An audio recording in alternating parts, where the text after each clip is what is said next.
तस्वीरें सामने आ रही है जहां पर पुनर्निर्माण की 75वीं वर्षगांठ देश मना रहा है। जी देखिए, ये एक अपने आप में एक विशेष बात है।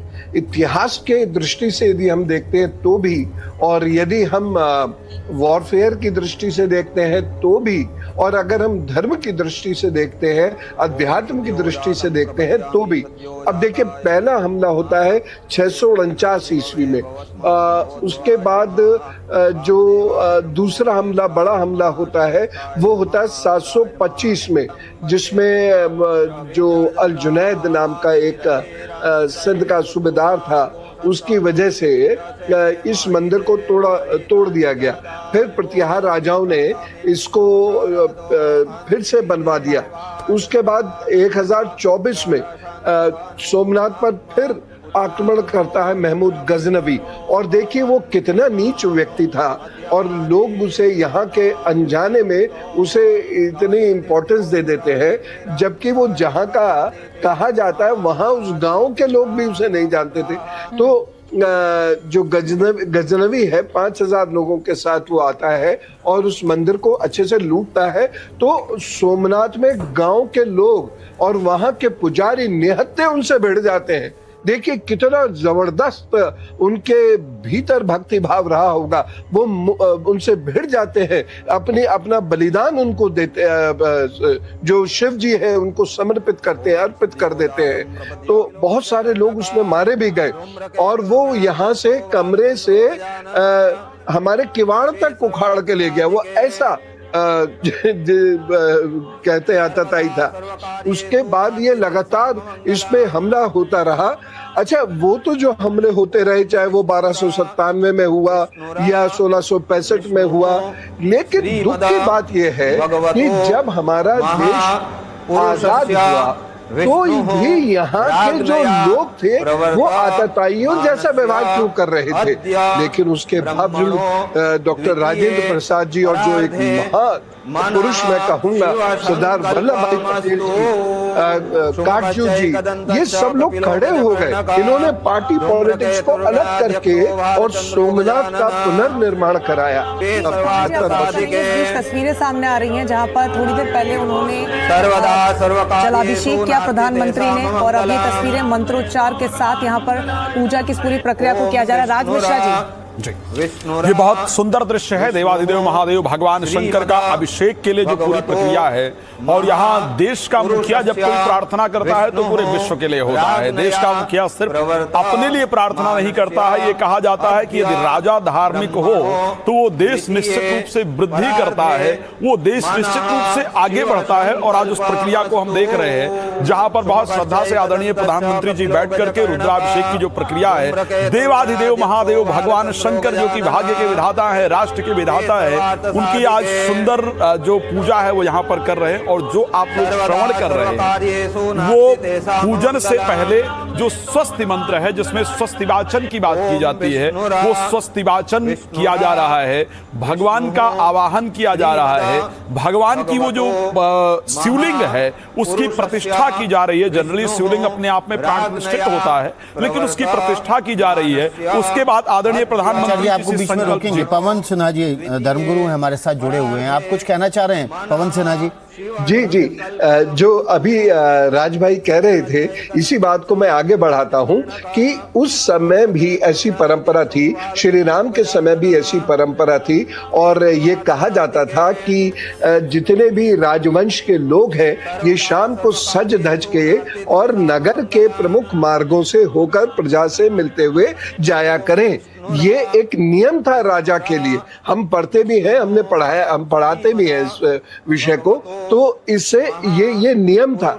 और वही कार्य जब राजभाई बोल रहे थे तो मुझे वही दृश्य नजर आ रहा था कि माननीय प्रधानमंत्री जी भी आज सड़क पर आए और अपने वस्त्रों के और भव्यता के साथ वो वहां पर उन्होंने पधारे और सोमनाथ भगवान की पूजा कर रहे हैं। तो ये अद्भुत दृश्य है, और ये हमारे ही लिए नहीं, ये पूरे विश्व के लिए एक बड़ी प्रेरणा है।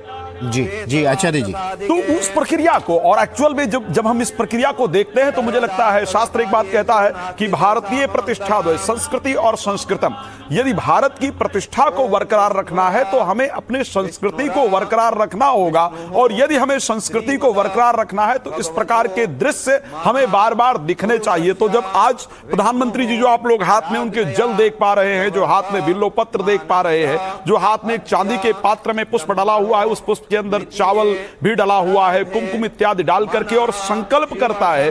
जब एक राजा संकल्प करता है तो अपने लिए संकल्प नहीं करता है, वो राजा कहता है कि मैं इस देश का मुखिया हूं और मैं इस देश की समृद्धि के लिए, इस देश के विकास के लिए, इस देश की प्रसन्नता के लिए मैं ये पूजन, ये यज्ञ, ये प्रार्थना करता हूं, क्योंकि देवाधिदेव महादेव भगवान शंकर जो है वो भाग्य को परिवर्तित करने वाले हैं। तो आज एक भारत का मुखिया बैठ करके उनसे ये प्रार्थना कर रहा है कि प्रभु भारत के भाग्य को आप बेहतर कीजिए, भारत का भाग्य बेहतर हो, उसके लिए आप अपना आशीर्वाद दीजिए, क्योंकि देवाधिदेव महादेव भगवान शंकर इस संसार के संहार करता है।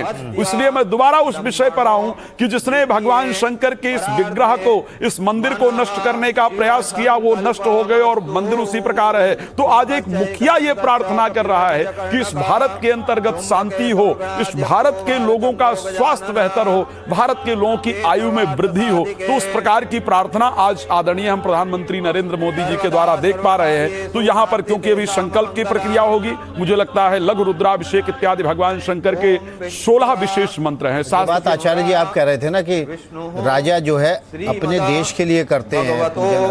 महापुरुषस्य विष्णुः राज्ञया प्रवर्तमानस्य अद्य ब्रह्मणो द्वितीये परार्धे मनः शिव संकल्पमस्तु। सुमुखश्चैकदन्तश्च कपिलो गजकर्णकः धूम्रकेतुर्गणाध्यक्षो भालचन्द्रो गजाननः ते सर्वार्थसाधिके सर्वदा सर्वकार्येषु नास्ति तेषां मङ्गलम्। ओम विष्णुरा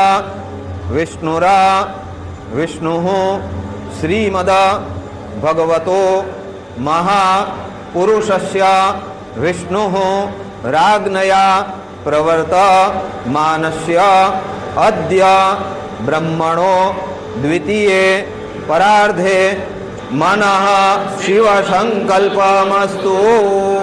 सुमुखश्चैकदन्तश्च कपिलो गजकर्णकः धूम्रकेतुर्गणाध्यक्षो भालचन्द्रो गजाननः ते सर्वार्थसाधिके।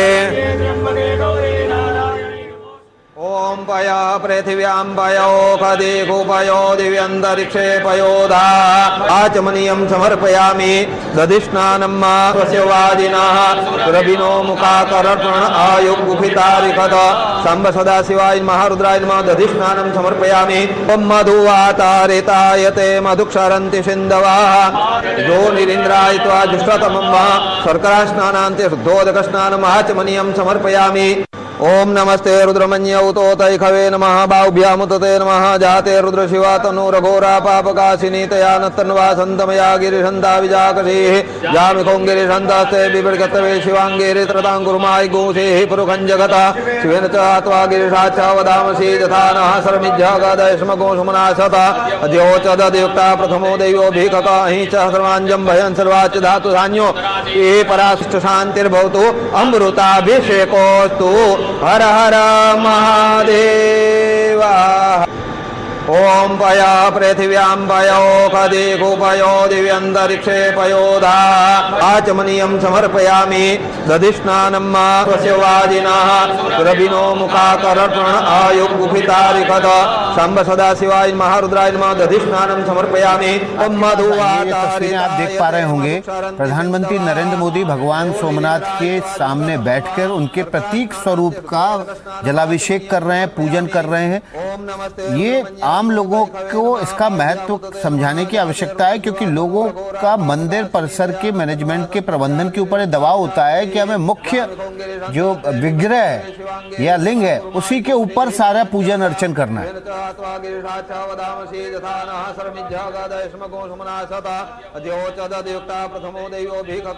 जी देखिए, ये आपने जो बात यहाँ छेड़ी है, ये बड़ी महत्वपूर्ण बात है।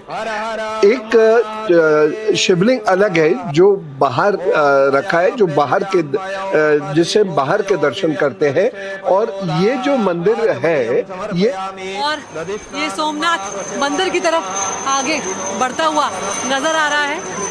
तो पहली बार वायुसेना इस बार यहाँ पर पुनर्निर्माण के 75 सालों के कार्यक्रम में शिरकत कर रही है। और ये तस्वीरें आप देखिए, जब एक हेलीकॉप्टर जो है वो मंदिर प्रांगण में दाखिल हो चुका है और अब मंदिर पर पहुंचकर पुष्प वर्षा यहाँ पर की जाएगी हेलीकॉप्टर के द्वारा। और ये देखिए, ये खूबसूरत पुष्पों की वर्षा इस हेलीकॉप्टर के द्वारा की गई है। तो सोमनाथ मंदिर का, भगवान श्री सोमनाथ का अभिषेक तो हो ही रहा है, यहाँ पर फूलों से भी उनका वंदन किया जा रहा है, उनकी अर्चना की जा रही है। चेतक हेलीकॉप्टर ये आपने देखा, और कलश अभी भी आप देख सकते हैं वहाँ पर तैयार है। कुंभाभिषेक होना अभी बाकी है, जिसमें जल से भगवान शिव का, ध्वज का और शिखर का जलाभिषेक किया जाएगा, जल से अभिषेक किया जाएगा। और उसी का इंतजार यहाँ पर सब लोग कर रहे हैं। और उसके बाद सूर्य किरण का कार्यक्रम होगा। सूर्य किरण विमानों के जरिए फ्लाई पास्ट किया जाएगा। अदिति राजपूत हमारी सहयोगी ग्राउंड जीरो से तस्वीरें दिखा रही थी। चॉपर से वहां पर पुष्प वर्षा की गई। भीतर मंदिर के भीतर प्रधानमंत्री नरेंद्र मोदी इस समय अभिषेक पूजन कर रहे हैं। आज पवन सिन्हा जी, आप अपनी बात आपकी अधूरी रह गई थी। सवाल ये था कि जो प्रतीक स्वरूप पर पूजन अर्चन किया जा रहा है, ये आम लोगों को इसके महत्व को समझना चाहिए। मुख्य विग्रह या लिंग पर ही पूजन आवश्यक नहीं है।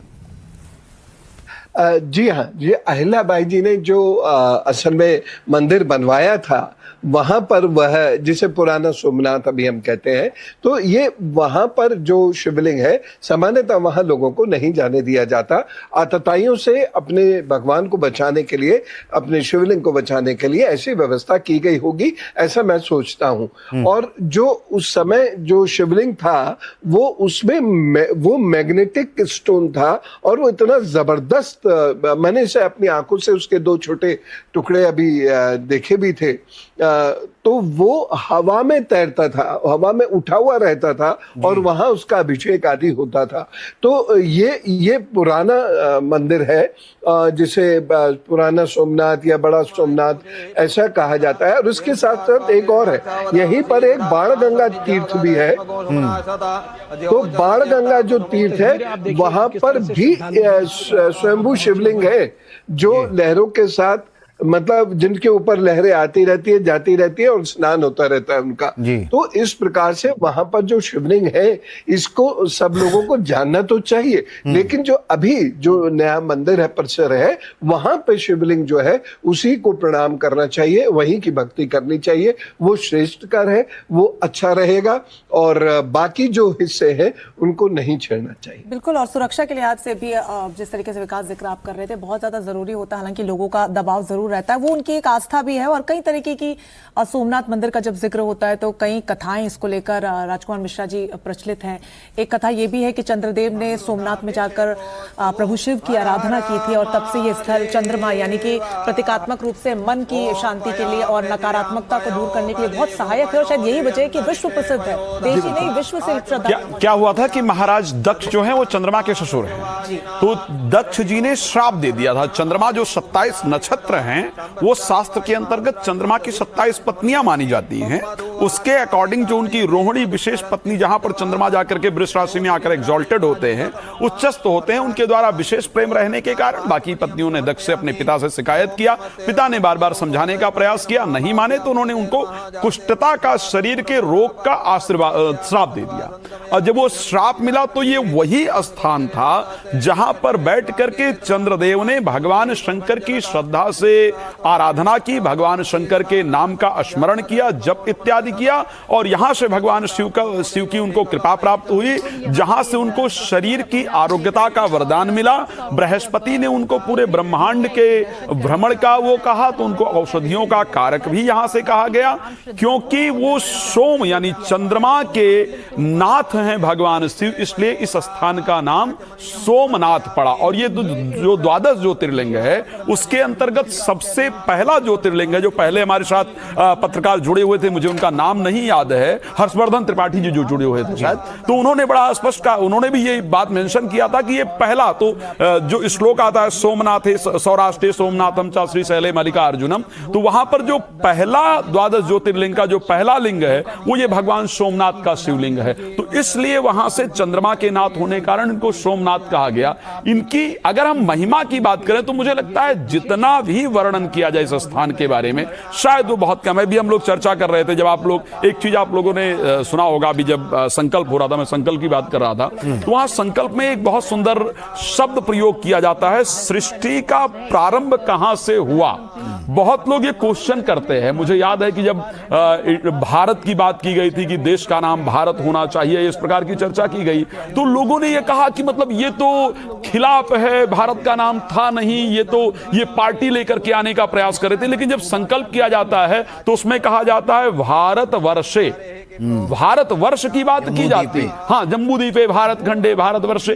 तो अगर भारत की बात की जाए तो शुरू से इसका नाम रहा है, और उसके बाद सृष्टि जहां से प्रारंभ हुई है, द्वितीय प्रारंभे, आज हम ब्रह्मा के पहले दिन के दूसरे पहर के अंदर अपना जीवन जी रहे हैं, उस प्रकार का वर्णन हमारे संकल्प के अंतर्गत आता है। जो लोग ये पूछते हैं कि सनातन का प्रमाण कहां है, उनको ये सोचना चाहिए कि जब रोज आप पूजा में संकल्प करते हैं ना, तो संकल्प में सृष्टि कहां से प्रारंभ हुई और हम आज कहां तक पहुंच गए हैं, इस पूरी प्रक्रिया को उस संकल्प के अंतर्गत वर्णन किया जाता है। जब प्रधानमंत्री जी भी संकल्प कर रहे थे और आचार्य संकल्प करा रहे थे, तो आचार्य सृष्टि का प्रारंभ कहां से हुआ, वहां से लेकर के आज हम द्वितीय प्रारंभे दूसरे प्रहर में ब्रह्मा जी के आकर के विराजमान हैं, और किस स्थान पर बैठ करके पूजन कर रहे हैं, कहां पर बैठ करके पूजन कर रहे हैं, उन सारे चीजों का बहुत क्लियरिटी से वहां पर जो है वो उच्चारण होता है। फिर जैसा कि मैंने कहा था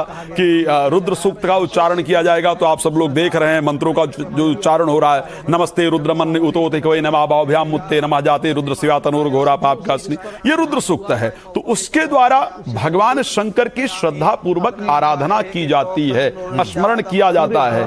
एक बात और, जब भी कहीं पर मंत्रों का उच्चारण होता है, खैर भारतवर्ष में मुझे लगता है इतना हम लोग, क्योंकि हमारे यहां का विषय है इसलिए हम उसको उतना इंपॉर्टेंस नहीं देते हैं, लेकिन अदर कंट्री में जो तस्वीरें आप देख पा रहे होंगे, वस्त्र धारण करवाए गए हैं शिवलिंग को, और हम देख रहे हैं कि उसके ऊपर पगड़ी नुमा वस्त्र भी रखा गया है। शास्त्र में जब भी आप भगवान की पूजा करते हैं तो वस्त्रम एंड उपवस्त्रम, वस्त्र दिया जाता है और उसके साथ उपवस्त्र को देने की प्रक्रिया है। जिस प्रकार एक साधारण व्यक्ति को आप जब किसी अतिथि को अपने घर में बुलाते हैं तो उसकी किस प्रकार से उसका सत्कार होना चाहिए, किस प्रकार उसका सम्मान होना चाहिए, ठीक उसी प्रकार जो ब्रह्म है वो सुप्रीम पावर है, तो हम उनकी आराधना करते हैं, फिर उनका हम प्रॉपर पूजन करते हैं। जैसे हम मोदी जी जब योगी जी जब कर रहे थे काशी में, हम लोग डिस्कस कर रहे थे सुबह, तो हम बात कर रहे थे क्या क्या कर रहे हैं, सेम उसी प्रकार की प्रक्रिया आप मोदी जी के द्वारा देखेंगे कि पहले जल अर्पण, फिर शर्करा अर्पण, फिर दूध दही, सारी चीजों का जो है, पहले दूध फिर जल, फिर दही, फिर जल, फिर शर्करा, फिर जल, फिर घृत, फिर जल, वो पूरी प्रक्रिया। ये बात जो आचार्य आप कर रहे हैं, धर्मगुरु पवन सेना जी हमारे साथ जुड़े हुए हैं, उनसे भी इस बात को समझ लेते हैं। आचार्य जी, लोगों के भीतर चेतना तो जागी है कि दर्शन पूजन करना चाहिए, नित्य करना चाहिए, लेकिन उसकी विधि पर लोग है ना अभी भी अल्पज्ञानी हैं, उनको ज्ञान नहीं है। आज हम जब आचार्य जी से बात कर रहे थे, सुबह काशी विश्वनाथ में पूजन अर्चन चल रहा था, तो उसको क्रमबद्ध तरीके से, चरणबद्ध तरीके से उन्होंने बताया। क्या आम गृहस्थ को विधि पूर्वक पूजन करना चाहिए या फिर केवल पूजन ही काफी है? केवल पूजन ही काफी है। विधि पूर्वक पूजन करने के लिए एक विशेष प्रशिक्षण की आवश्यकता होती है जो आचार्यों के पास होता है। गृहस्थ लोग इसे सीख तो सकते हैं, लेकिन सामान्यतः उसमें त्रुटियां हो जाती हैं, वो उसे सीख नहीं पाते उतने ढंग से, समय का अभाव रहता है। इसलिए आचार्य के साथ बैठ के ही वो पूजन करना चाहिए और पति पत्नी दोनों को एक साथ वह पूजन करना चाहिए। तो करने को कर सकते हैं, मना नहीं है, लेकिन उसमें त्रुटि ना हो जाए, विधि विधान में कोई अपूर्णता ना आ जाए, इसलिए आचार्य की उपस्थिति को आवश्यक कहा गया है। जी जी, पवन सिन्हा जी, एक सवाल और है मेरा। ये जो सोमनाथ मंदिर है, चालुक्य शैली कहा जाता है, जो वास्तु की शैली है उसके अनुसार वेसर शैली भी कहा जाता है। गोपुरम होगा, मंडपम होगा, इसके बाद प्रदक्षिणा होगी, गर्भगृह होगा, शिखर होगा और ध्वजा होगी। ये मंदिर निर्माण के वास्तु का प्रमुख अंग हैं।